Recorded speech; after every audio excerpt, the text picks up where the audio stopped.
subscribe and click the bell button, like and share. மயாசம் என்பது கெட்ட காற்று அல்லது கசடிட்டு அறியப்படுகிறது. ஒவ்வொரு மருந்து குழியிலும் பிரித்தட முடியாத ஒன்று. அதை சரவணகுமார் அவர்கள் ஒரு சம்பவத்தின் மூலம் விளக்குகிறார். காண்போம். இன்றைக்கி நம்ம மயாசத்தை பார்க்க போகிறோம். Most controversial subject in homeopathic field. Right from the Hahnemann பீரியட்லேருந்து இன்றைக்கி வரைக்கும் மயாசம் அவசியம் இல்லையா, தேவையில்லையா அப்படிங்கிற ஒரு கான்ட்ரவர்சி இருந்துக்கிட்டே இருக்குது. அப்புறம் அதனுடைய யூட்டிலிட்டி, அதனுடைய பயன்பாட்டு தன்மை அப்படிங்கிறத பார்க்கும்போது நான் மயாசத்தை பார்க்காம எத்தனையோ பேரை குணப்படுத்தியிருக்கேன் அப்படிங்கிற ஏகப்பட்ட எக்ஸ்பீரியன்ஸ் ஹோமியோபதி மத்தியில் இருக்குது. அப்புறம் சில ஸ்கூல் ஆஃப் தாட் மயாசமே வேண்டான்னு சொல்கிறாங்க, அது அவசியமே இல்லை அப்படின்னு சொல்கிறாங்க. அதில் குறிப்பாக ரீடிஸ்கவரி ஆஃப் ஹோமியோபதி அவசியம் இல்லைன்னே சொல்கிறாங்க. அப்புறம் கீ நோட் ப்ரிஸ்கிரைப் பண்ணுறவங்க எல்லாருமே வேண்டான்னு சொல்கிறாங்க. ஆனால் ஹனிமன் பீரியட்லேருந்து இன்றைக்கி வரைக்கும் மயாசம் அவசியம் என்று சொல்லிகிட்ருக்காங்க. இந்த ரெண்டு பேரினுடைய நல்லது கெட்டதை நம்ம புரிஞ்சுக்கணும். ஃபஸ்ட்டு நெகேஷன், அஃபர்மேஷன் அப்படிங்கிற ரெண்டு வார்த்தைக்குள்ளே அடைக்க முடியாது இதை மயாசத்தை. மயாசம்ங்கிறது ஒரு 12 வருஷ ஹனிமனனுடைய உழைப்பு அப்படின்னு அவர் சொல்கிறார்.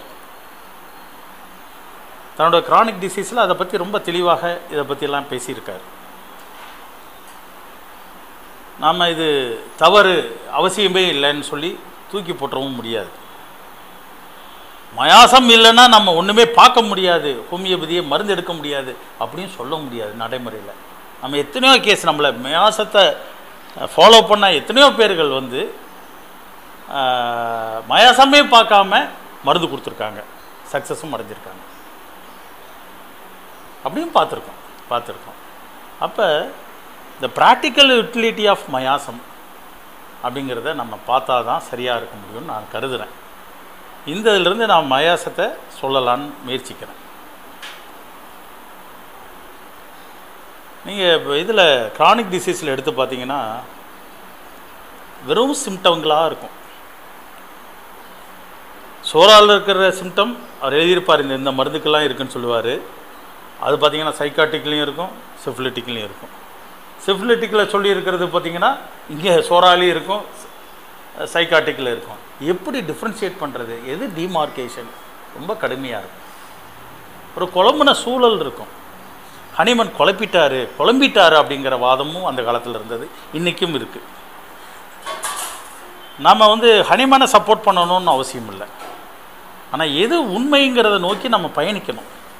அதுக்கு தியரி ஆஃப் மோனோயிசம் பத்தாது. அதாவது உண்மை என்று ஒன்று தான் இருக்கிறது அப்படிங்கிற வாதம் பத்தாது. அது அத்வைதத்துக்கு வேணால் பொருந்தும், அடையாளம் இல்லாத இடத்தை கண்டுபிடிப்பதற்கு வேணால் பொருந்தும். ஆனால் ஒருபொழுதும் அது பத்தாது. இப்போ ஒன்றுக்கு மேல் அப்படின்னு சொன்னால் அது துவைதம், அதுவும் பத்தாது. ஏன்னா ரெண்டுக்குள்ளே தான் நம்ம பார்க்க முடியும், மூன்றாவது ஒன்றை பார்க்க முடியாது. இப்போ மூன்றாவது ஒன்றை பார்ப்பது தான் சிறந்ததாக இருக்க முடியும். அப்படின்னா ஒன்றுக்கு மேல், இரண்டுக்கு மேல் இருக்கிற பல்வேறு பரிமாணங்களை உள்ளடக்கிய ஒரு விஷயமாக தான் ஒன்றை பார்க்கணும். அப்படி பார்த்தா மட்டும்தான் நாம் ஒரு தெளிவு கிடைக்க முடியும். அந்த அடிப்படையில் தான் மயாசத்தை பார்க்க வேண்டிய சூழலில் இருக்கும். இப்போ டிசையர் டு கில் அப்படின்னு ஒன்று எடுத்துக்கோம், ரூப்ரிக் எடுத்துக்கோம். டக்குன்னு கத்தி எடுக்கிறேன், குத்துறேன். இந்த ரியாக்ஷன் எப்படி இருக்கு? சடனாக இருக்குது. எனக்கு குத்தணும்னு தோணுது, டிசையர் டு கில் இருக்குது, ஜெயிலில் போயிடுவோன்னு பயம் இருக்குது. நான் கொஞ்சம் பிளான் பண்ணால் உட்காடுறேன். இந்த ரியாக்ஷன் வேறையாக இருக்கு இல்லையா? ஆனால் ரூப்ரிக் ஒன்று தான், டிசையர் டு கில் தான். அவனை கொல்லாமல் விட மாட்டேன் அப்படின்ட்டு கொல்லுவதற்கான முயற்சியில் ஈடுபட்டுக்கிட்டே இருக்கிறேன். அந்த ரியாக்ஷன் வேறையாக இருக்குது. அவனை ஒன்று அவன் இருக்கணும், இல்லாட்டி நான் இருக்கணும். இதுவும் வேறையாக இருக்கும். ஆனால் ரூப்ரிக் ஒன்று தான், டிசைர் டு கில் தான். நல்லா பார்த்துக்கோங்க. ஆனால் பேட்டர்ன் ஒவ்வொன்றும் வேறு வேறு, ரியாக்ஷன் பேட்டர்ன் எல்லாமே வேறு வேறு வேறு. இதில் இன்னொரு பியூட்டி என்னென்னா, அனிமல் எப்படி கொள்ளும்?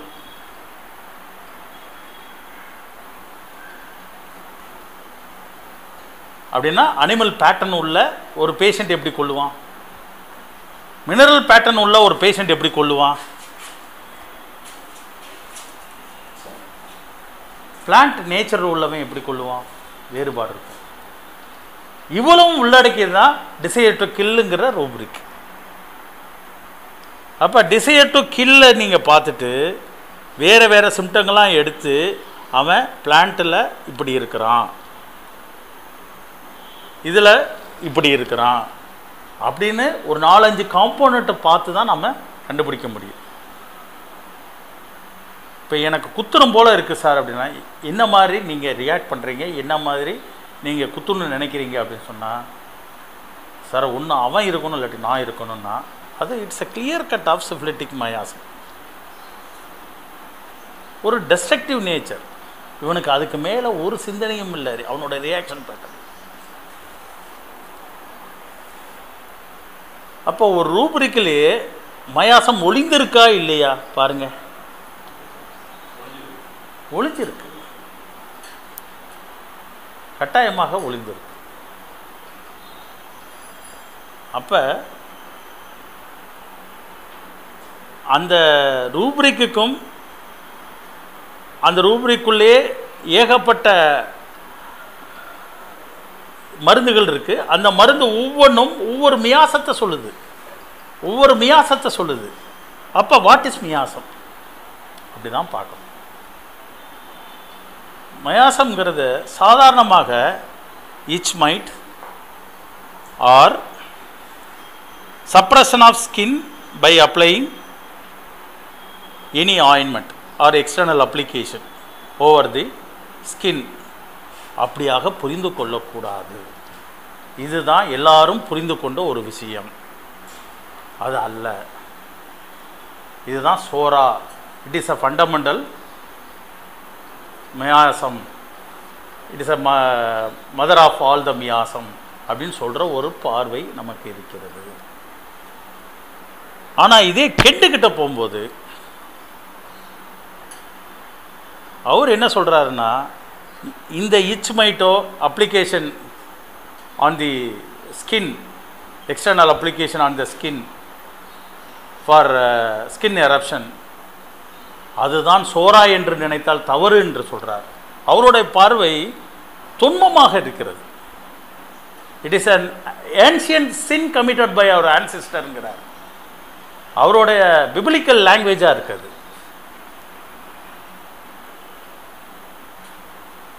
ஒரு ஈடன் கார்டனை பற்றி பேசுகிறாரு. அங்கே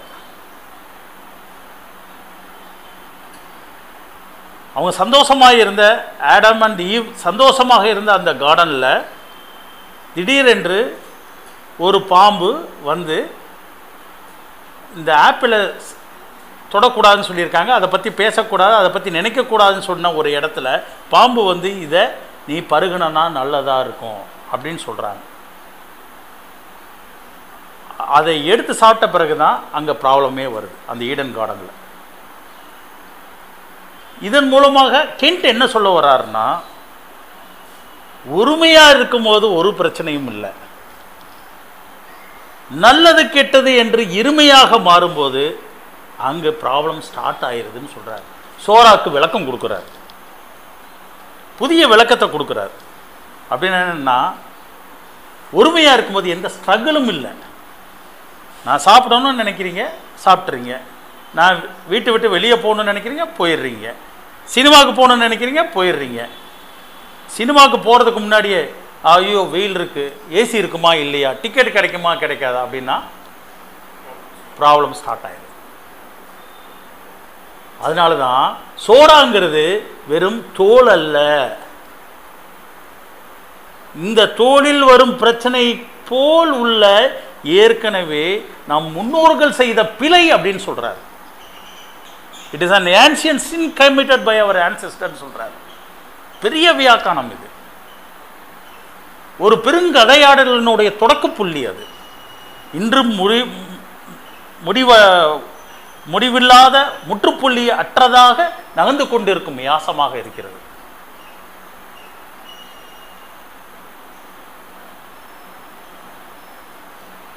இப்படி ஒரு தருணத்திலிருந்து தான் மியாசத்தை நம்ம பார்க்கணும். அதுதான் நமக்கு சிறப்பாக இருக்க முடியும்னு நான் நம்புறேன். இருந்த சம்பவம் இதை எல்லா இடத்துல நான் சொல்லியிருக்கேன். கேட்டவங்க கொஞ்ச நேரம் அமைதியாக இருந்துக்குங்க. மற்றவர்களுக்காக பேச ஒரு விஷயம் இந்த கதை. நான் அட்வொகேட்டில் இருந்து ஹோமியோபத்தை கன்வெர்ட் ஆகிற அந்த டிரான்சிஷன் பீரியடில் நடந்த சம்பவம். அரௌண்ட் 2000. சரி, ஆமாம், 2001 சொல்ல முடியாது, 2000 கரெக்டாக. ஒரு நண்பர் எனக்கு, அவருக்கு மனித உரிமை கழகத்தில் இருக்கார். திடீர்னு எனக்கு ஃபோன் பண்ணுறாரு. அப்போ லேண்ட்லைன் தான் இருக்குது. ஃபோன் எடுக்கிறேன். நீங்கள் ஃப்ரீயாக இருக்கீங்களா? எனக்கு வக்கீல் தேவைப்படுது, எனக்கு 3000 ரூபா கொடுக்க ரெடியாக இருக்காங்க, உங்களை வச்சு நான் 3000 ரூபா சம்பாதிக்கணும் அப்படின்னு சொல்கிறாரு. அவர் எனக்கு நண்பருங்கிறதுனால அவருடைய நகைச்சுவை எனக்கு ரொம்ப பிடிக்கும். என்னங்க அப்படின்னு கேட்டேன். கொஞ்சம் நம்ம பெருநாளி வரைக்கும் போக வேண்டியது இருக்குது. அந்த பெருநாளிங்கிற அந்த ஊரினுடைய அந்த மொழியினுடைய உச்சரிப்பு, அந்த மொழி இருக்குது பாருங்கள், எனக்கு ரொம்ப பிடிக்கும். பெருநாளி ரொம்ப நல்லா இருக்கும். அந்த பேச்சே எனக்கு ரொம்ப பிடிக்கும். ஆனால் ஊர் வறட்சியாக இருக்கும், போகிற பாதையெல்லாம் வறட்சியாக இருக்கும். ஆனால் அந்த வார்த்தை எனக்கு ரொம்ப பிடிக்கும். சார் நான் ஏற்கனவே போயிருக்கேன் சார் அங்கெல்லாம் அப்படின்னேன். உடனே அவர் வாங்க திருப்பி இன்னொருத்தோட போவோம், ஒரு இன்ட்ரெஸ்டிங் கேஸு, போகும்போது ஜாலியாக பேசிட்டு போவோன்னாரு. எனக்கும் இந்த டிரான்சிஷன் பீரியடுங்கிறனால பெரிய வேலையெல்லாம் இல்லை, எனக்கும் பொழுது போகணும். அதுக்கு முன்னாடி அவர் சொன்னார், பீஃப் சாப்பிட்டுட்டு போவோம்னு சொன்னார். பீஃப் சாப்பிட்டுட்டு போவோம் அப்படின்னாரு. அப்போ இந்த தியாசபிக்கல் சொசைட்டியில், இந்த தியாலஜிக்கல் சொசைட்டியா, இறையியல் கல்லூரி, அந்த கல்லூரியில் ஒரு கேன்டீன் இருக்கும். அங்கே தான் பீஃப் கிடைக்கும். டீப் ஃப்ரை கேரளா ஸ்டைலில் பீஃப் இருக்கும். அதை சாப்பிட்டுட்டு அங்கேருந்து வேனை பிடிச்சி போகிறோம். ஒரு 10 பேர் போகிறாங்க, அதில் நான் ஒரு ஆள். நேராக நம்ம அருப்புக்கோட்டை தாண்டி கமுதிரி ரோட்டில் வேன் திரும்புது. கூலிப்பட்டின்னு ஒரு ஊர், அதை கடந்து பெருநாளிக்கும் கூலிப்பட்டிக்கும் நடுவில் ஒரு கிராமத்தில் வந்து நிற்கிது. போகும்போதே இவர் வந்து ஃபோனில் பேசுகிறார் இன்ஸ்பெக்டர்கிட்ட. எஸ்பி என்னை அனுப்பி வச்சுருக்காங்க, எஸ்பிகிட்ட பெர்மிஷன் கேட்டிருக்கேன் அப்படின்னு இவர் சொல்கிறாரு. அவர்கிட்ட கேட்டேன் ஃபோன் முடிஞ்ச பிறகு, கேட்டிங்களா பெர்மிஷன்? யார் கேட்க போகிறா அப்படி சொன்னால் தான் அவன் நம்மளை கேட்பான், அதனால் நான் சொல்கிறேன்ட்டு போனார். போகிற வழியில் ஒரே நகைச்சுவையாக இருந்தது. அங்கே போலீஸ் ஸ்டேஷனில் போனோன்னே நாங்கள் எந்த பர்பஸ்க்காக வந்திருக்கோம் அந்த பர்பஸை அவர் சொல்கிறார், நரேட் பண்ணுறாரு. சார் நீங்கள் பெர்மிஷன் வாங்கிட்டீங்களா அப்படின்னா, ஆமாம் எஸ்பிகிட்ட மதுரை எஸ்பியே சொல்லியிருக்காரு, வேணா ஃபோன் போட்டு தரேன் பேசுகிறீங்களா அப்படின்றாரு. ஒன்று அவர் இல்லை சார் இருக்கட்டும் அப்படின்னா, நான் அந்த ஊருக்கு உள்ளே போய் பார்க்கணும், அதுக்காக 2 கான்ஸ்டபிள் வேணும், எங்களுக்கு பாதுகாப்பு வேணும் அப்படின்றார். அந்த ஊர் வழியாக காட்டு வழியாக அப்படியே போயிட்டுருக்கோம். ஒரு சுடுகாடு வருது. அப்போ அந்த ஏட்டையா வந்து சொல்கிறாரு, இதுதான் சார் நாயுடு நாயக்கர்கள் இருக்கிற ஏரியா, இவங்களுக்கும் பல்லர் கம்யூனிட்டிக்கும் சண்டை. இதில் என்ன ஆச்சுன்னா உயிர் பலி 3 ஆகிப்போச்சு. உடல் கிடைக்கல, ஆளுங்க தெரியல. அவங்க கம்ப்ளைண்ட் கொடுத்துருக்காங்க தலித் கம்யூனிட்டி, எங்களால் கண்டுபிடிக்க முடியாதனால மேன் மிஸ்ஸிங்னு எழுதியிருக்கோம். அதுக்காக தான் நீங்கள் வந்திருக்கீங்க. அப்போ தான் எனக்கே தெரியும் எதுக்காக வேண்டி கூப்பிட்டு வந்தாங்கன்னு எனக்கே தெரியும். அது வரைக்கும் எனக்கு தெரியாது. ஏன்னா அவர் வந்து வெறும் வேறு கதையை பேசிட்டு வர்றாரு, எனக்கு ஒன்றுமே தெரியாது. அந்த சுடுகாடு தாண்டினோன்னே நான் புரிஞ்சுட்டேன், ஸோ தெற்க போகிறோம் அப்படின்னா. தெற்கில் தான் எப்பயுமே தலித்துகள் இருப்பாங்க. இது நம்ம கிராமத்தினுடைய ஜாகிரஃபி, ஜாதிய ஜாகிரஃபி. அங்கே போனோன்னே பார்த்தீங்கன்னா ஒரு சர்ச் இருக்குது. ஊர் மக்கள்லாம் அப்படியே எல்லா திங்ஸ் எல்லாம் பேக்கப் பண்ணி எல்லாமே ரெடியாக மரத்துக்கு கீழே உட்காந்துருக்காங்க. 2-3 பேர் கிளம்பி போயிட்டே இருக்காங்க. எல்லோரும் அங்கே நிற்கிறாங்க. நாங்களும் உள்ளுக்கு போகிறோம். போனோன்னே ஏட்டு வந்து என்னம்மா இப்போ எல்லோரும் போயிட்டுருக்கீங்க, என்னம்மா விஷயம் என்ன அப்படின்னு கேட்குறாரு. அப்புறம் நாங்கள் போகிறத பார்த்துட்டு அங்கே அந்த மரத்துக்கு கீழே எல்லோரும் வராங்க. எனக்கு வந்து அந்த சர்ச்சு மேலே தான் ஞாபகம் இருக்குது. ஏன்னா அங்கே 1892ன்னு போட்டிருக்கு அந்த சர்ச்சினுடைய கல்வெட்டு. எனக்கு அங்கே தான் ஞாபகம் வந்துச்சு. அதை பற்றி நான் கேட்கலை. அப்போ ஒரு வெள்ளைக்காரன் சைக்கிளில் மிதித்து ஒரு தொப்பியை வச்சுட்டு ஒரு ஃபாதர் அப்படியே அங்கே மிதிக்கிற ஞாபகம் எனக்கு வருது கனவில். அப்பயே கதையை ஓட ஆரம்பிச்சிருச்சு. திரைக்கதையெல்லாம் உண்டாக்க ஆரம்பிச்சிட்டேன். இவங்க அங்கே அப்படியே பேசிகிட்டு இருக்காங்க, என்ன ஏதுன்னு பேசிகிட்டு இருக்காங்க. அப்போ அந்த பேச்சு சுவாரஸ்யத்தில் நானும் போய் சேர்றேன். சேரும்போது என்னங்க அப்படின்னு கேட்குறேன்.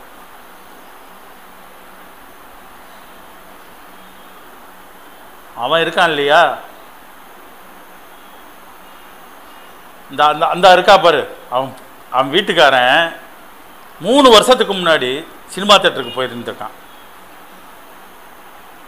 சினிமா தேட்டரில் படம் பார்த்தோமா வந்தோமான்னு இல்லாமல் ஏதோ பிரச்சனையாக இருக்குது, வாக்குவாதமாக இருக்குது. நாக்கியார் வீட்டு ஆளுகளோட இவன் எதிர்த்து பேசியிருக்கான். அவங்க சண்டை போட்டிருக்காங்க, ஆனால் இவன் எதிர்த்து பேசியிருக்கான். அவங்க என்ன பண்ணிட்டாங்கன்னா எல்லோரும் சேர்ந்து அவனை அடின்னு அடித்து அவனை கீழே தள்ளி தன்னோட சிறுநீரை அவனுடைய வாயில் சிறுநீரை பாஸ் பண்ணியிருக்காங்க அவன் வாயில். அது அவனை ரொம்ப அதிர்ச்சிக்குள்ளாக்கியிருக்கு. அந்த ஊர் மக்களையும் அதிர்ச்சிக்குள்ளாக்கியிருக்கு. இவன் போலீஸ் கம்ப்ளைண்ட்லேயும் கொடுக்குறான். ஏன்னா அங்கே இருக்கிற போலீஸ்காரங்க எல்லாருமே நாய்க்கர் ஜாதி, வேறு ஜாதியினர். அதனால் அவன் எவனும் கேஸ் எடுக்கலை. ஆனால் வீட்டுக்கு வந்தால் மனைவி முடியை வந்து அவுத்து போட்டு, நீ அவனை வெட்டுனா தான் வீட்டுக்குள்ளேயே வரணும், உனக்கு சாப்பாடும் போட மாட்டேன், நீ வந்து படுக்கவும் இடம் கொடுக்க மாட்டேன்.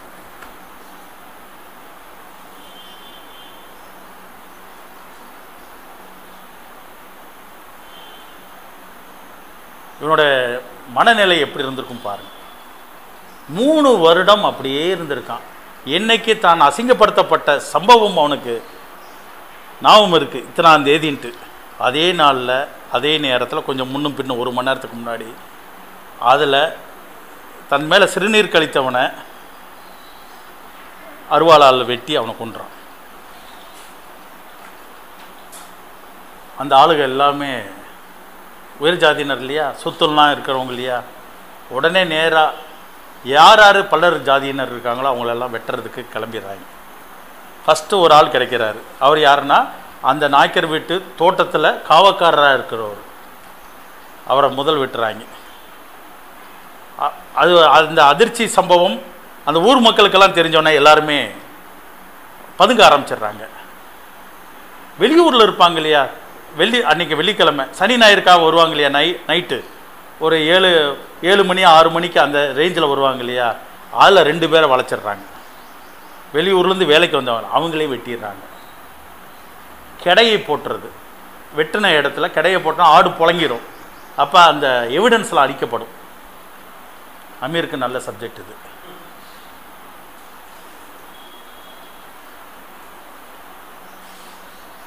அந்த 3 பேர் எங்கே போனாங்கன்னு தெரியாது. அந்த ஊரினுடைய பழக்கம் என்னென்னா, இந்த 3 பேரையும் கொண்டு போய் கடலில் காலில் கயிறை கட்டி கல்லை வச்சு இறக்கி விட்டுருவாங்க. ஆளே கண்டுபிடிக்க முடியாது. போலீஸில் கம்ப்ளைண்ட் கொடுத்தா மேன் மிஸ்ஸிங்னு இருக்கும். இதுதான் எஃப்ஐஆர். இது உண்மையா பொய்யா, இது என்ன நடக்கிறதுக்காக இந்த உண்மையை அறியும் குழுவில் மனித உரிமை கழகம் வந்திருக்கு. அதில் நானும் ஒருத்தனாக பங்கேற்றுக்கிறேன். இதுதான் சம்பவம். ஊரில் இருக்கவங்க எல்லாருமே கிளம்புறாங்க. ஒரு 3 பெரிய மனிதர்கள் மட்டும் வயதானவங்க, இந்த மண்ணை விட்டு நான் போக முடியாது, இது எங்கள் சொத்து, எங்கள் முன்னோரோட சொத்து, இதை விட்டு நாங்கள் போக முடியாது. 3 பேர் உட்காந்துருக்காங்க. அந்த கிழடுகளை வர சொல்லு, ஊரை விட்டு போயிடுவாங்க. இங்கே பிழைக்கிறதுக்கு டெய்லி பிழைக்கிறதே கஷ்டம், எல்லாருமே வாழ்வதே கஷ்டமாக இருக்குது, இங்கே பயந்து வாழ வேண்டியதாக இருக்குது, இந்த ஊரை விட்டே போயிடுவோன்னு சொல்லிட்டு கிளம்புறாங்க. சொந்த மண்ணிலிருந்து அகதியாக கிளம்புறாங்க. எனக்கு வந்து படத்தினோட டைட்டில் வருது 6ஆம் திணை அப்படின்ட்டு. ஏன்னா பூமி இல்லாமல் அந்த ஊரை விட்டு போகிறாங்க. இது அப்படியே திறக்கதையாக எனக்கு ஃபார்ம் ஆகுது. இதை இப்போ மியாசமாக பார்க்கலான்னு நான் நினைக்கிறேன்.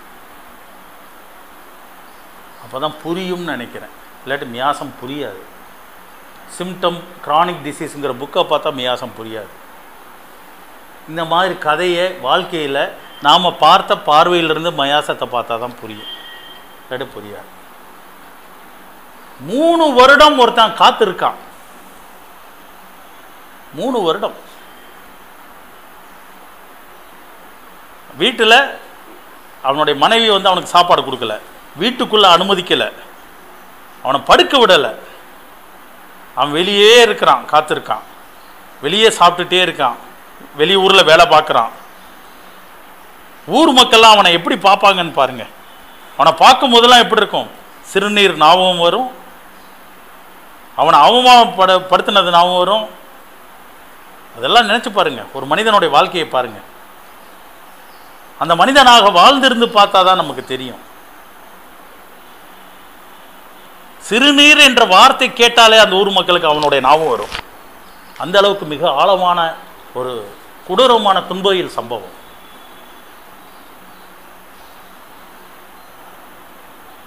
அந்த சம்பவத்தை 3 வருடமாக காத்திருந்து அவன் அந்த இடத்துல வெட்டுறான்.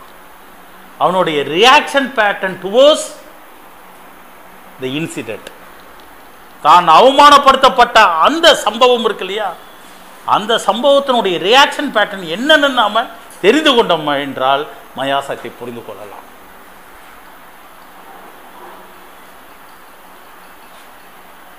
அவன் அடிபட்டு அவன் அவமானப்பட்ட அந்த சம்பவம் இருக்கு, அது மனம் அல்ல, அது உணர்வு, கூர் உணர்வு.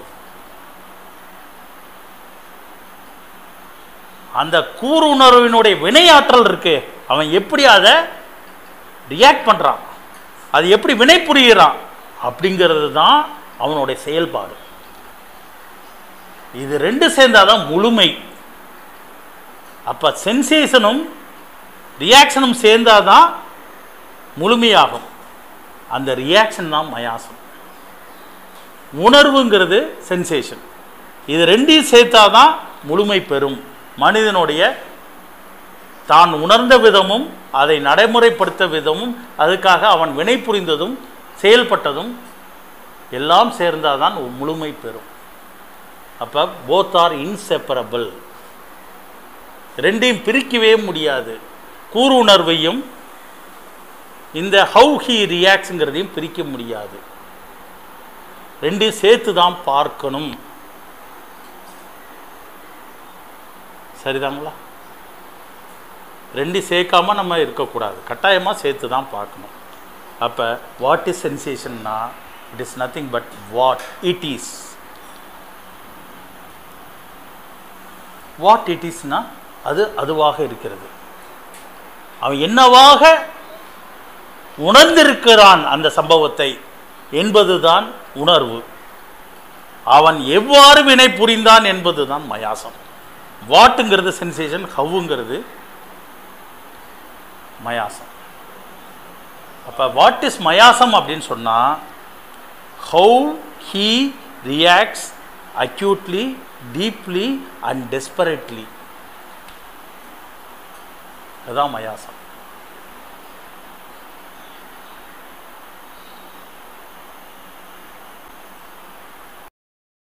வெட்டினானே, அவனுக்குள்ள என்னென்ன நடந்திருக்குன்னு சொல்லுங்க. ஏன் 3 வருஷம் காத்திருக்கான்? இதான் முதல் பாயிண்ட். அவனுக்குள்ள என்னென்ன உணர்வுகள்லாம் வந்திருக்கும், அவன் எப்படிலாம் ரியாக்ட் பண்ணியிருப்பான், அவனை சமூகம் எப்படி பார்த்துருக்கோங்கிறத அண்டர்ஸ்டாண்ட் பண்ணிட்டா நாம் மியாசத்தை காயின் பண்ண முடியும்.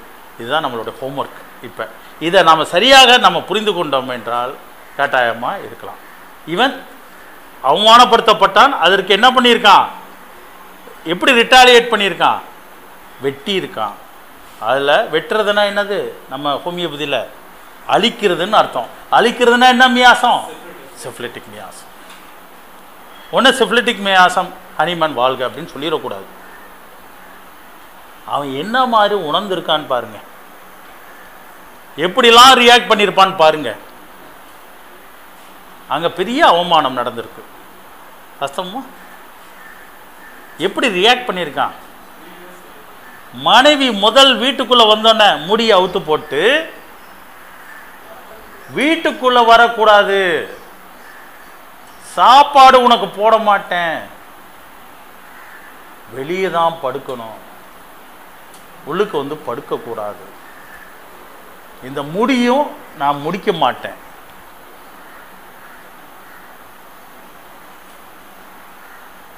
மனைவியே வீட்டை விட்டு விளக்குனா அந்த ஊர் மக்கள்லாம் எப்படி பார்ப்பாங்க அவனை? நினச்சி பாருங்க. ஃபஸ்ட்டு ஃபீலிங் என்னவா இருக்கும்? எப்படி ரியாக்ட் பண்ணியிருப்பான்? Neglected, isolated. அடுத்து என்ன நினச்சிருப்பான்? தன்னை அருவருப்பாக கருத ஆரம்பிச்சிடுவான்.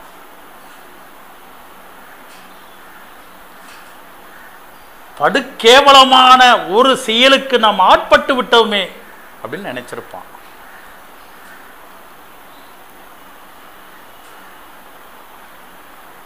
ஊர் மக்கள் எல்லாம் அவன்கிட்ட பேசுறதுக்கு அப்படியே மறுக்க ஆரம்பிக்கிறாங்க.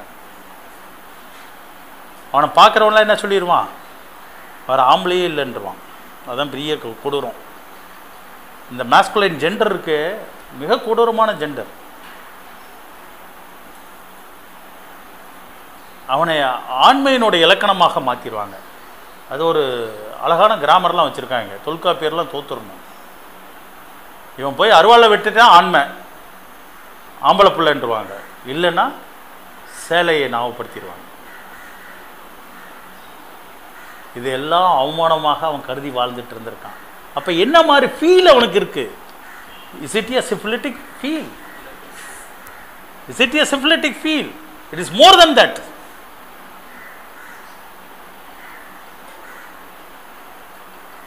சிஃபிலிட்டிக்ங்கிற நாமகரத்து, அதாவது அந்த நாமன் கல்ச்சரில் அதை அடைக்க முடியாது.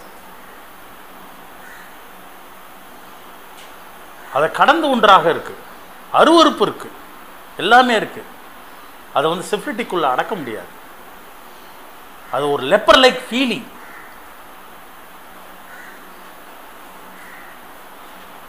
லெப்பர் லைக் ஃபீலிங் தான் இவ்வளவு நாளாக ஒன்று அவனை அழிக்காம விட மாட்டேன் அப்படின்னு நினைக்க வச்சிருக்கு. அதனால தான் அழிச்சிருக்கான். So it is a syphilitic. அவனுக்கு உள்ள என்னவா இருந்திருக்கு? பயங்கரமான புழுக்கம், தாங்க முடியாத புழுக்கம். அவனால் இருக்க முடியல, நிலை கொள்ள முடியல. அதனால தான் 3 வருஷம் சந்தர்ப்ப சூழ்நிலை பார்த்து வெட்டியிருக்கான். த டைட், அப்ரசிவ், சப்ரசிவ், அப்புறம் என்னது, சஃபகேட்டிவ். இதையெல்லாம் சேர்ந்து தான் அவனை செயல்பட விட்டுருக்கு. இந்த சஃபகேட்டிவ், அப்ரசிவ், கன்ஸ்ட்ரக்டிவ், நேரோ, இதெல்லாம் என்னது? tuberculosis. So what is leper? It lies between tuberculosis and syphilitic. It lies between tuberculosis and syphilitic. அந்த tuberculosis பேஷண்ட்டை நம்ம எப்படி பார்ப்போம்? வீட்டில் தண்ணி கொடுக்க விட மாட்டோம், பக்கத்தில் இருக்க விட மாட்டோம். நம்ம அதுக்குன்னு ஒரு தனியாக ஹாஸ்பிட்டல் ஊருக்கு வெளியே வச்சுருப்போம். சரிதாங்களா?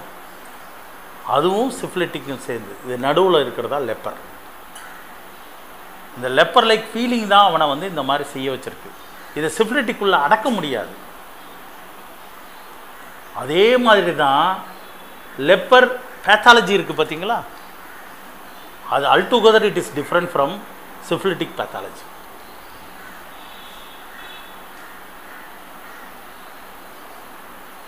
It is altogether different from tuberculosis pathology. ஆனால் அதனுடைய இதில் மைக்ரோப்ஸ்லாம் பார்த்தீங்கன்னா ஒன்று அந்த சேமாக இருக்கும் பார்க்குறதுக்கு. ஆனால் அதனுடைய வினையாற்றல் எப்படி இருக்கும்? வேறையா. அப்போ பேத்தாலஜிக்கலாகவும் சரி, சைக்காலஜிக்கலாகவும் சரி, எல்லாமே வேறு. அதனால் இது சிஃபிலிட்டிக்குள்ளே அடக்க முடியாது. அதனால் அதுக்கு ஒரு புதிய பேர் தேவைப்படுகிறது. அதனால தான் லெப்பர்மியாசம் பேர் வைக்கிறாங்க. இது ஏதோ புதுசாக வச்சதுன்னு நினைச்சிடாதீங்க. அவர் என்ன சொல்கிறாரு? டியூபர்குலோருக்கும் சிஃபிலிட்டிக்கும் நடுவில் இருக்குன்னு சொல்கிறார் ராஜன் சங்கரன். டியூபர்குலோருக்கும் சிஃபிலிட்டிக்கும் நடுவில் இருக்காது. டியூபர்குலரை ரொம்ப நாள் ஏற்றுக்காமல் இருந்தாங்க, அப்புறம் அக்செப்ட் பண்ணிக்கிட்டாங்க டியூபர்குலர் மயாசம்ட்டு. இல்லாத சொல்லலை, சிஃபிலிட்டிக்கும் இதுக்கும் நடுவில் இன்னொன்று உங்களுக்கு தேவை இருக்குது அப்படிங்கிறத உணர்த்துறாரு. அதான் லெப்பர் மியாசம். அப்போ இந்த கேஸில் அவன் தன்னை அசிங்கப்படுத்தோன்னே அருவாள் எடுத்து குத்திருந்தானா இட் இஸ் அக்யூட் மியாசம். சரிதானா? அவனை குத்தாம விட மாட்டேன்ட்டு ஒரு நாள் 2 நாள் அப்படி அலைஞ்சுக்கிட்டே இருந்தான்னு வச்சுக்கோங்க, அது சோரிக் மயாசம்.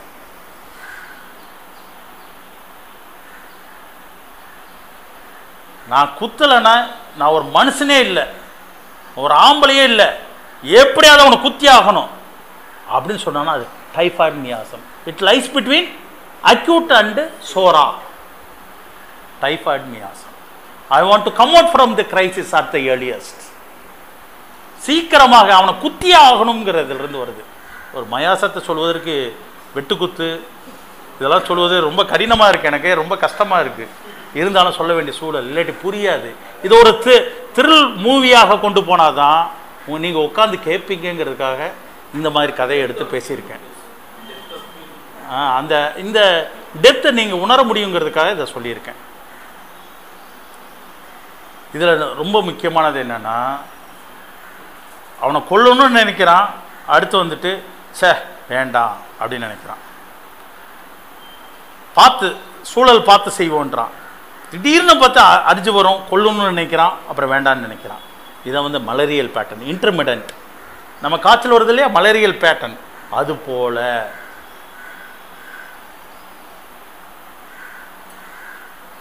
இப்போ வாட் இஸ் அது என்னது? அக்யூட்டுக்கும் சைக்காட்டிக்கும் நடுவில் இருக்கிறது. அக்யூட்டுக்கும் சைக்காட்டிக் நடுவில் இருக்கிறது தான் மலேரியா. அக்யூட்டுக்கும் சோராக்கு நடுவில் இருக்கிறது தான் டைஃபாய்டு. அப்போ வாட் இஸ் சைக்காட்டிக்? இது கொத்துனான்னா நாம் ஜெயிலுக்கு போகணும். அப்போ யாருக்கு தெரியாமல் நம்ம அவனை குத்தணும் அப்படின்னு நினைக்கிறது தான் sycotic. Avoid or acceptance or masking. அதனால் அப்படியே ரொம்ப அமைதியாக இருக்கிறது, இதுதான் சைக்காட்டிக். சரிதானா? அதனால தான் மலேரியாவில் என்னது, குத்துணும்னு நினைக்கிறான், அப்புறம் அக்செப்ட் பண்ணிட்டு பேசாமல் கொஞ்ச நாள் இருக்கான், அப்புறம் எப்போ வேகம் வருதோ அப்போ குத்தணும்னு நினைக்கிறான். இதுதான் ரைட்டுங்களா? அப்போ நம்ம அக்யூட் பார்த்தாச்சு, டைஃபாய்டு பார்த்தாச்சு, மலேரியல் பார்த்தாச்சு, சைக்காட்டிக் பார்த்தாச்சு. அடுத்து நம்ம பார்க்க வேண்டிய சிஃபிலிட்டிக். சிஃபிலிட்டிக்னா என்னது? இவனை வெட்டாமல் நான் விட மாட்டேன், எனக்கு அவன் காலி ஆகணும். அப்படி தான் அவன் இருந்திருக்கான். அதனால தான் 3 வருஷம் கழித்து அதே நாளில் வெட்டியிருக்கான். அப்போ அவன்கிட்ட சிஃபிலிட்டிக் நேச்சர் இருக்குது. ஆனால் அவனுடைய உணரும் தன்மை என்னவா இருந்திருக்கு? அருவருப்பாக ஒதுக்கப்பட்ட, தன் கீழ்த்தரமாக பார்க்கப்பட்ட அந்த மனப்பான்மை மனநிலை அவனிடம் சூழ்ந்துக்குச்சு. அதனால தான் அவன் 3 வருஷம் வெயிட் பண்ணியிருக்கான் பாருங்க. அதுதான் ரொம்ப முக்கியமானது. அந்த காலகட்டம் தான் ரொம்ப பார்க்கணும். நம்ம அவன் வெட்டணும்னு முடிவு பண்ணிட்டான், ஆனால் அதுக்காக கால அவகாசத்தை அவன் எதிர்நோக்கிட்டே இருந்திருக்கான். அந்த 3 வருஷம் டார்மெண்ட்டாக இருக்கான் பாருங்க. அது என்னன்னா சைக்காட்டிக் நிலை. சைக்காட்டிக் நிலை இந்த இடத்துல முக்கியமாக சொல்லணும். எனக்கு மூச்சு திணறலாக இருக்குது, எனக்கு புழுக்கமாக இருக்குது, என்னால் இருக்க முடியல, நான் எப்படியாவது அவனை கொள்ளணும், அதுக்காக முயற்சி பண்ணிக்கிட்டே இருக்கிறது, தொடர்ந்து பண்ணிக்கிட்டே இருக்கிறது. Hectic activity. எப்படி சளி கோத்துக்குச்சுன்னா அந்த இருமி இருமி இருமி வெளியே எடுக்கணும்னு நம்ம நினைக்கிறோமோ, டிபி பேஷண்ட் செய்கிறாங்க இல்லையா, அது போல. அதுதான் சைக்கோ சிஃபிலிட்டிக். சைக்கோக்கும் சிஃபிலிட்டிக்கும் நடுவில் இருக்கிறது டியூபர்குலோர். டியூபர்குலோர் ரைட்டுங்களா? அது டிபியினுடைய மனநிலை, டியூபர்குலோர் மயாசத்தினுடைய மனநிலை. அந்த டியூபர்குலோர்லேருந்து சிஃபிலிட்டிக் இடைப்பட்டிருக்கிறது தான் லெப்பர். அதுதான் டிஸ்கஸ்டிங், அருவருப்பு, தன்னை தாழ்வாக பார்ப்பது, அதுதான் சிஃபிலிட்டிக். சரிதாங்களா? இது எல்லாமே பேத்தாலஜிக்கல் நோட்டோட தான் இருக்கும். நல்லா பார்த்துக்குங்க. இதை சரியாக இசை அமைத்தால் பேத்தாலஜியினுடைய நோட்டு இருக்கும். சோறாங்கிறது என்னது? சாதாரண ஒரு காயம், அதே ஆறிரும், போராடி அதே ஆறிரும். அது மூட அந்த அந்த வூண்டு வந்து ஹீலாக முடியாமல் இருக்கிறதுனால தான் மேலே ஒரு சதையை உண்டாக்கும். அதுதான் சைக்காட்டிக். ரைட்டுங்களா? அதுவும் முடியலன்னா என்ன ஆகும்? அதுலேருந்து சீல் வர ஆரம்பிச்சிடும். அதான் டீஜெனரேஷன், டியூபர்குலோ. அது முடியாமல் அது அழுகி போச்சுன்னா அது டெஸ்ட்ரக்டிவ். அதே போல தான் மனநிலையும். அப்போ ஸ்டேட் அண்ட் பேத்தாலஜி சேர்த்து பார்க்கறது அவசியம்.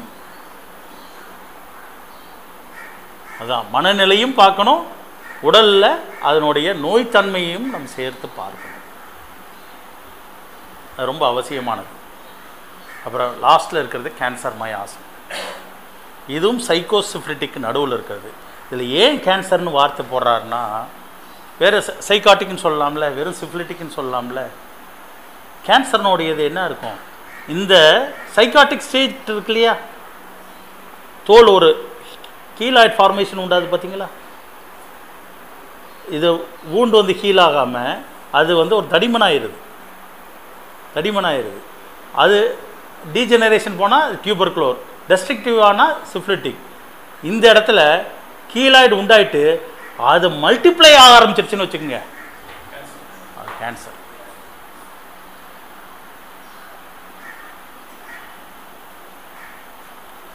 அதுக்கு ஏற்ற எப்படி பேத்தாலஜிக்கு ஏற்றாப்புல நம்ம அது கேன்சர்னு சொல்கிறோமோ அதை போல் ஸ்டேட்டுக்கு சொல்லணும் இல்லையா?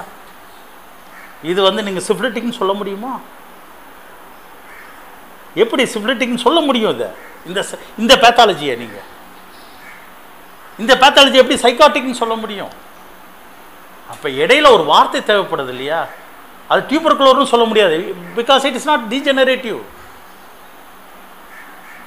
It is not disgust or isolation or neglect or thrown away, cast அவே.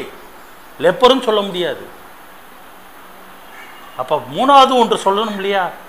இந்த செல்லு தன்னோட கண்ட்ரோலுக்கு, அதான் ரொம்ப முக்கியமானது, தன் கண்ட்ரோலுக்கு ஆட்படாமல் மல்டிப்ளை பண்ண ஆரம்பிச்சிருது. It works beyond vital force.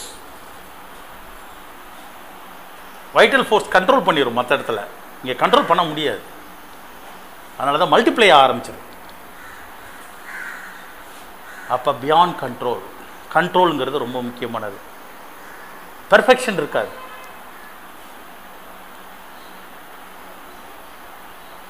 அப்போ வந்து வென் நம்ம இந்த கேஸை எடுத்துக்குவோமே, அந்த மர்டர் கேஸை எடுத்துக்குவோமே, அந்த மனிதன் தன்னோட தகுதிக்கு மீறி,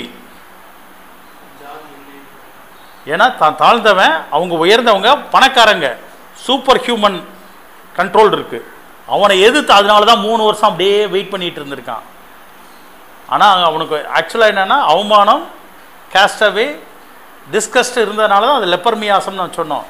இதே அவனுக்கு அந்த கேஸ்டவே, நெக்லெக்ட், அருவருப்பு, அவமானம் அப்படிங்கிறதெல்லாம் பெரிய அளவுக்கு இல்லாமல் இருந்து இதுக்காக தன்னை வருத்தி beyond his capacity. when a person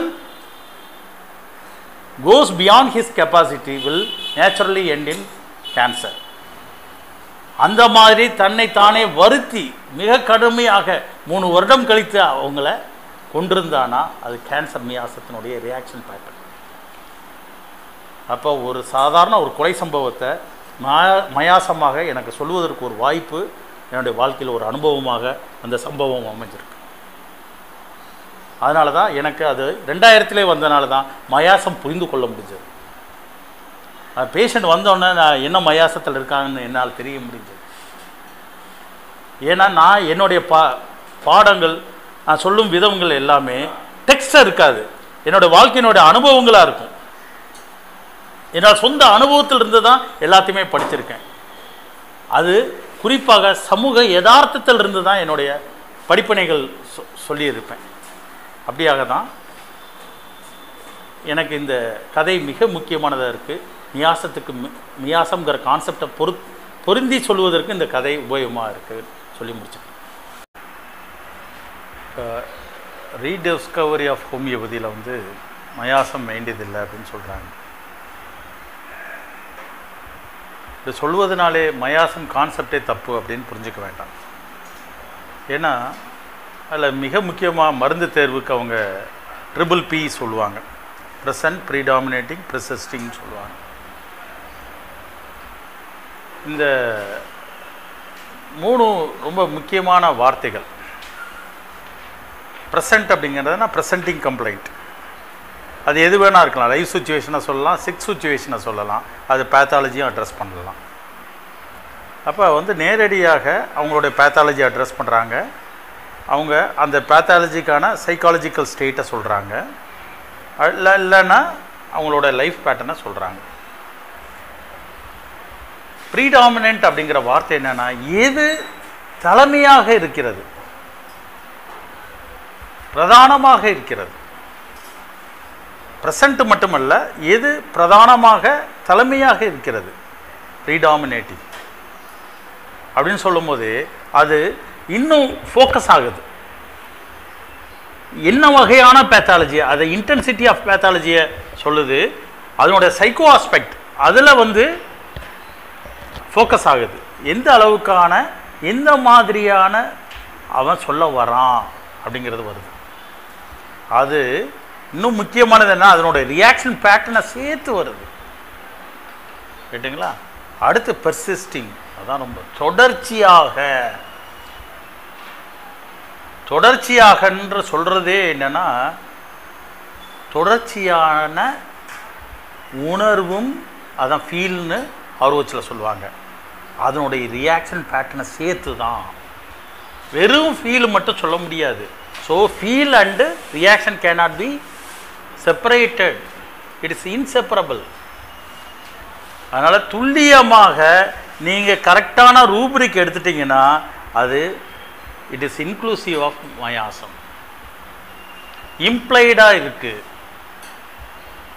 அதனால தான் ஆர்ஓஹெச்சில் நீங்கள் கரெக்டாக ரூப்ரிக்கை செலக்ட் பண்ணிட்டீங்கன்னா தெளிவாக, வெறும் மீட்டர் ரீடராக இருந்தல்ல, மீட்டர் ரீடை கடந்து, அதையும் ரொம்ப முக்கியமானது, நீங்கள் கரெக்டாக அவனை அனலைஸ் பண்ணி அவனுடைய பேஷண்ட்டோடைய அன்கான்சியஸ் மைண்டை உங்களால் ப்ரோவ் பண்ணி எடுக்க முடிஞ்சிச்சுன்னா அது வந்து போத் சென்சேஷன் ஆர் ஃபீலையும் ரியாக்ஷன் பேட்டர்னான மயாசத்தையும் சேர்த்து வருவதாக இருக்கும். அதனால தான் ஆர்ஓஹெச்சில் அது அவசியம் இல்லைன்னு சொல்கிறாங்க. அதே மாதிரி கீநோட் ப்ரிஸ்கிரிப்ஷன் இருக்கு இல்லையா, அது என்னென்னா த கோர் ஆஃப் தி மயாசம் அஸ் வெல் அஸ் சென்சேஷனை உள்ளடக்கினதாக இருக்கும். அது வெறும் கீநோட்டை வச்சு மருந்து கொடுத்துட முடியாது. அதோடு சேர்த்து பல்வேறு காம்போனண்ட்டையும் சேர்த்து டோட்டாலிட்டி ஆஃப் கேரக்டரிஸ்டிக் சிம்டம் பார்க்கும்போது அது இன்க்ளூசிவ் ஆஃப் மயாசமும் வந்துடுது, சென்சேஷனும் வந்துடுது. அதனால தான் அது வேலை செய்யுது. அதனால தான் மயாசத்தை பார்க்காமலே மருந்து எடுக்க முடியும். அப்போ வாட் இஸ் மயாசம் இன் ப்ராக்டிக்கல் யூட்டிலிட்டி அப்படின்னு பார்த்தீங்கன்னா மிக முக்கியமானது என்னென்னா it is one of the tool to reach similimum. Whether it is must or not அப்படிங்கிற depending upon the physician and his knowledge and ability to select appropriate rubric. If he is quite able to select appropriate rubric and reach simillimum, it's well and good. If not, he can use the help of மையாசம் approach. இது ரொம்ப தேவை. அடுத்து இன்னொன்று என்னென்னா, சில doctors வந்து எடுத்தோடனே டியூபர்குலோரினம் கொடுப்பாங்க, இல்லைன்னு சொன்னால் மெடோரினம் கொடுப்பாங்க, இல்லைன்னா சிஃப்லினம் கொடுத்துட்டு தான் கேஸே ஆரம்பிப்பாங்க. எந்த மருந்து வேலை செய்யலையா, மெட்ரியோ மெடிக்கல் எழுதியிருக்காங்க, சிஃப்லினம் கொடுங்க. எதுவுமே செய்யலையா, கார்சினோஜன் கொடுத்து ஆரம்பிங்க அப்படின்னு சொல்லுவாங்க. இதெல்லாம் நீங்கள் பார்த்துருப்பீங்க. அதனால் என்ன ஆச்சுன்னா, எடுத்தோடனே இந்த சென்டர் எசன்ஸ் ஆஃப் மயாசம் இருக்குது பாருங்க, அதுக்கான மருந்து இருக்கு இல்லையா, அது கொடுத்துட்டு ப்ராக்டிஸ் பண்ணுற ஒரு போக்கும் ஹோமியோபதியில் இருக்கிறது. அது சரியானதா அப்படின்னு கேட்டிங்கன்னா, only when it indicates or when there is a stay அப்படின்னு சொன்னால் நம்ம கொடுக்கலாம். ஃபார் எக்ஸாம்பிள், ஒரு பேஷண்ட் வராரு, அவருக்கு ரிங்வார்ம் இருக்குது. By nature he is Calcarea carb. Calcarea carb கொடுத்தா வேலை செய்யும், கட்டாயம் வேலை செய்யும். திருப்பி திருப்பி வந்துச்சுன்னா அப்போ என்ன பண்ண போகிறீங்க? அப்போ ரிங்வார்ம் மியாசம் கொடுக்க வேண்டிய சூழல் இருக்கிறது. அப்போ நீங்கள் கொடுத்தீங்கன்னா, அந்த நோஸோடு கொடுத்தீங்கன்னா வேலை செய்யும். அப்படி ஒரு கேஸை வந்து நான் கொடுத்த சரியாக இருக்குது. வெறும் ரிங்வார்ம் மியாசம் புரிஞ்சுக்கிட்டு ரிங்வார்ம் மியாசம் ரெமடியை கொடுத்து ரிங்வார்ம் ரெமடியை கொடுத்து குணமாயிருக்காங்க. ஏன்னா அவன் வந்து எக்ஸாக்டாக ரிங்வார்ம் ரெமடிக்கு வரான், அதனால் அது வேலை செய்யுது. இப்போ கல்கேரியா கார்க் பேஷண்ட் இருக்காங்க, அவங்களுக்கு ரிங்வார்ம் இருக்குன்னு வச்சுக்கோங்க, நீங்கள் ரெண்டும் கொடுக்க வேண்டிய சூழல் வரலாம். அப்போ நம்ம நோஸோடு கொடுத்து தான் ஆரம்பிக்கணும்னு அவசியம் இல்லை. இது ஒரு ராங் நோஷனாக எடுத்துக்கலாம், ஒரு கருத்தாக எடுத்துக்கலாம். இது வந்து மிக முக்கியமாக நம்ம பார்க்கணும். இன்னும் டீட்டெயில்டாக மயாசத்தை பற்றி நீங்கள் தெரிஞ்சுக்கணும்னு விருப்பப்பட்டால் substance of homeopathy or system of homeopathy or insight into பிளானில் ஃபஸ்ட்டு வால்யூம் இதெல்லாம் எடுத்து டீட்டெயிலாக பார்த்தீங்கன்னா எப்படி பேஷண்ட்லாம் அந்த கீவேர்டை பேசுவாங்க, மியாஸ்மெட்டிக் லாங்குவேஜ் என்ன இருக்குங்கிறத டீட்டெயிலாக சொல்லியிருக்காங்க. அது சொல்லணும்னா அதே 3 மணி நேரம் ஆயிரும். அதனால தான் அதை நான் படிக்கலை, அது போர் அடிச்சிடும் உங்களுக்கு. அப்படிலாம் எடுத்த டெக்ஸ்ட்டை வாசிக்கிற மாதிரி இருக்கும். டெக்ஸ்ட்டை நீங்கள் தான் உரையாடணும், படித்து நீங்கள் தான் உரையாடணும். அதுக்குள்ளே நீங்கள் வந்து என்ன ஏதுன்னு பார்க்கணும். டெக்ஸ்ட்டே பார்க்காம காதலை கேட்டுட்டு ப்ராக்டிஸ் பண்ணுறதை தயவுசெய்து மாற்றிக்கோங்க. டெக்ஸ்ட்டை போய் படிங்க. படித்தீங்கன்னா கட்டாயமாக உபயோகமாக இருக்கும். மயாசம் அப்ரோச் தேவையாக இருக்குங்கிறத நீங்கள் அனுபவபூர்வமாக தெரிஞ்சுக்கலாம். இல்லை நான் வந்து சரியாக எடுக்க முடியும் மயாசம் இல்லாமல் அப்படின்னு சொன்னால் it's well and good. It is up to your choice. முக்கியமான மயாசத்தை விட்டுட்டோம், ரிங்வார்ம் மியாசம். It lies between psora and sycotic. What is psora? It is a struggle. எப்படியாவது சரி பண்ணிடணும். அதாவது இந்த அரிப்பு இருக்குது, இந்த அரிப்பை என்ன பண்ணிடணும், எப்படி ஆயின்மெண்ட் போட்டு அதை போட்டு இதை போட்டு சரி பண்ணிடணும்னு நினைக்கிறோம். அதுக்கடுத்து என்ன ஆகும், அது திருப்பி திருப்பி வந்துட்டு இருக்கும்போது இருந்துட்டு போட்டோம் அப்படின்னு விட்டுருவோம். அக்செப்டன்ஸ் அண்ட் அவாய்ட், அதான் சைக்காட்டிக். அப்புறம் ஒரு மாதம் 3 மாதம் கழித்து இல்லாட்டி 1 வருஷம் கழித்து திருப்பி ஆயின்மெண்ட் போடுவோம். இதுதான் படர் தாமரை, ரிங்வார்ம். அப்போ அவன்கிட்ட எப்படி இருந்திருக்கணும், அங்கே அந்த சம்பவத்தில் அந்த இன்சிடெண்ட்டில் அப்போ ஃபஸ்ட்டு என்னென்னா போராடி அவனை எப்படியாவது கொல்லணும்னு நினைப்பான். அது சாத்தியம் இல்லைன்னு பேசாமல் இருந்துருவான். அப்புறம் போராடி கொல்லணும்னு நினைப்பான், அப்புறம் சாத்தியம் இல்லைன்னு பேசாமல் இருப்பான். கடைசியில் இது சாத்தியம் இல்லை அப்படின்னு சொல்லி ஒரு நிலைக்கு வந்து அக்செப்ட் பண்ணிக்குவான். அப்போ ஸ்ட்ரகிள் ஃபாலோட் பை எக்ஸாஷன். இதுதான் ரிங்வார்ம் பேட்டர்ன். அந்த சம்பவத்தை வச்சு நம்ம மியாஸ்மெட்டிக்காக எக்ஸ்பிளைன் பண்ணால் இப்படி சொல்லலாம். அப்படின்னு கேட்கும்போது வந்து மற்ற மருத்துவ முறையில் இல்லாதது ஒரு பார்வை இந்த மியாசம்ன்றது வந்து. ஸோ இந்த மியாசம் வந்து understanding of the patient and also the physician. சரி, முதல்ல சொன்னாங்க நான் மியாசம் இல்லாமலே மருந்து பார்த்துனேன் அப்படின்னு சொல்கிறாங்க. என்னோட விளக்கம் அதோட ஒரு இன்பில்டாகவே அதுக்கு நம்ம எடுக்கிற ஒரு சிங்கிள் ரெமடி ரூப்ரிக்காக இருந்தாலும் சரி, அல்லது நீங்கள் கொடுக்குற வந்து ஒரு எக்ஸாக்ட் ரெமடி ஒரு டோட்டாலிட்டி ஆஃப் சிம்டம் நீங்கள் எடுத்தாலும் சரி, அதுக்குள்ளே மியாசம் இலையோடி தான் இருக்கும். அது இலையோடாமல் நீங்கள் வந்து கண்டிப்பாக ஒரு மருந்துகளை தேர்ந்தெடுக்கவே முடியாது. தேர்ந்தெடுத்தாலும் கன்ஸ்ட்ரக்ட் பண்ண அந்த ரெப்பர்டரி கன்ஸ்ட்ரக்ட் பண்ணியிருப்பாங்கல்ல, உங்கள் டெக்ஸ்ட்டை கன்ஸ்ட்ரக்ட் பண்ணியிருப்பாங்க, நீங்கள் படிக்கக்கூடிய லிட்ரேச்சர் கன்ஸ்ட்ரக்ட் பண்ணியிருப்பாங்கல்ல, அவங்களுக்கு அந்த பார்வை கண்டிப்பாக உண்டு. ஏன்னா அந்த ஃபிலாசபி ஹோமியோபதிக்கில் அந்த ஃபிலாசபி இல்லாமல் உங்களால் அந்த டெக்ஸ்ட்டை வந்து கன்ஸ்ட்ரக்ட் பண்ணிக்கிற முடியாது. அந்த டெக்ஸ்ட்டை கன்ஸ்ட்ரக்ட் பண்ணிக்கிற முடியாது. அதர் தென் ஹோமியோபதி சப்ஜெக்ட் ரீதியாக நீங்கள் பார்க்கும்பொழுது தான் இன்னும் நீங்கள் மியாசத்தை எப்படி வளர்க்க முடியுன்றது இருக்குது. சார் சொன்ன டெக்ஸ்ட்டு நீங்கள் உரையாடணும்னு சொல்கிறாரு பார்த்தீங்களா, அந்த விஷயங்கள் வந்து எப்படி கேட்கும்பொழுது வந்து ஆந்த்ரோபாலஜிக்கல் ஸ்டடியாகவும் நீங்கள் பார்க்கலாம். அல்லது இன்றைக்கி அடுத்த கட்ட ஏன்னா எவல்யூஷன் ஆஃப் ஹோமியோபதி ஆரம்ப காலத்திலேருந்து இப்போ வரைக்கும் வளர்ந்து போயிட்டே இருக்கும் பொழுது அதனுடைய மியாசங்கள் வந்து பகுத்து பிரிச்சுக்கிட்டே போகிறாங்க. வந்து 3 மியாசம் வச்சுருந்தாங்க, இப்போ 7 மியாசமாக இருக்குது. அதுக்கப்புறம் 18 படிநிலைகளுமே ஒரு மியாசத்தை சொல்லக்கூடியதாக இருக்குது. அப்படின்னு மியாசம் நம்ம பார்க்க வேண்டிய சூழல் அப்படின்னு பார்க்கும்பொழுது வந்து பிறப்பு முதல் இறப்பு வரை பல்வேறு சூழல்களை வந்து கடந்து வரும். ஒரு மனித உயிரானது பல்வேறு சூழலை கடந்து வருது. அதே மாதிரி வந்து வாழ்க்கையின் ஆரம்ப கட்டத்திலேருந்து அடுத்த கட்டம், அதாவது போகிற ஒரு விஷயங்கள் பயணிக்கும் பொழுது வந்து உங்களால் சில இடங்களை பயணிக்க முடியாது, தேக்கமாவீங்க. அதை தேக்கமாக ஒன் டைப் ஆஃப் த ஒரு ரியாக்ஷன் பேட்டர்ன் நீங்கள் பழகிருப்பீங்க. பழகிருக்கும்போது வந்து அதுலேருந்து தான் எல்லாமே பார்ப்போம், அதுலேருந்து தான் ரியாக்ட் பண்ணுவோம். அப்படிப்பட்ட ஒரு சமூகமாக தான் வளர்ந்து வந்திருக்கிறோம். ஸோ அதுலேருந்தே பார்க்குறப்ப வந்து ஒரு சூழலுக்கு ஒத்து வர வரைக்கும் அது உங்களுக்கு சரியாக இருக்கும். ஒரு சூழல் ஒத்து வராத போது உங்களுக்கு அது முரண்பாடாகும். அந்த முரண்பாடும் போது தான் நீங்கள் நோய்வாய்ப்படுறீங்க.